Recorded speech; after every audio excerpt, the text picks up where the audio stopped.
சற்று முன் அண்ணாமலை மீது கைது நடவடிக்கை ஒப்புதல் கொடுத்த ஆளுநர் ரவி, வச்சு செய்யும் ஸ்டாலின், மிரண்டு போன பாஜகவினர். அதாவது மறைந்த முன்னாள் தமிழக முதல்வர் அண்ணாவை பற்றி அவதூறாக பேசிய புகாரில் தமிழ்நாடு பாஜக தலைவர் அண்ணாமலை மீது வழக்கு பதிவு செய்ய ஆளுநர் ஒப்புதலுடன் தமிழக அரசு அனுமதி அளித்துள்ளது.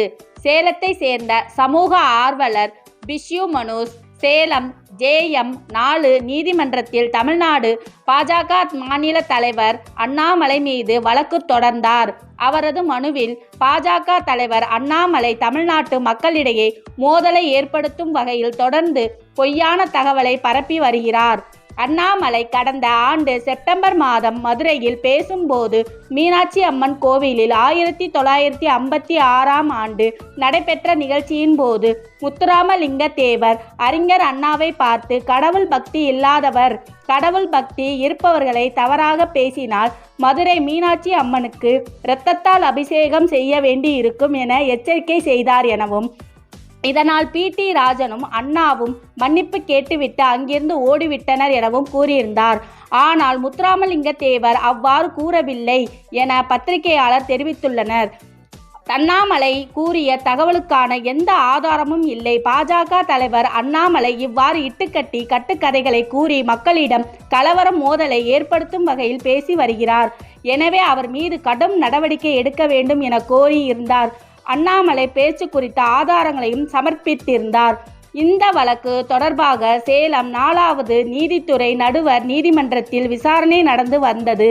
வழக்கை விசாரித்த நீதித்துறை நடுவர் யுவராஜ் அண்ணாமலை மீது 2 பிரிவினர்களுக்கிடையே மோதலை ஏற்படுத்தும் வகையிலான சட்ட பிரிவின் கீழ் வழக்கு தாக்கல் செய்யப்பட்டுள்ளதால் அரசின் அனுமதியை பெற வேண்டும் என உத்தரவிட்டார்.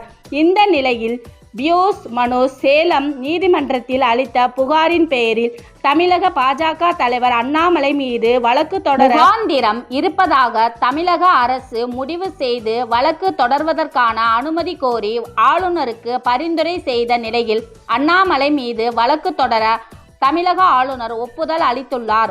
ஆளுநர் ஒப்புதல் அளித்த நிலையில் தமிழக அரசின் சார்பில் அண்ணாமலை மீது வழக்கு தொடர அனுமதி அளித்து ஆணை வெளியிடப்பட்டுள்ளது.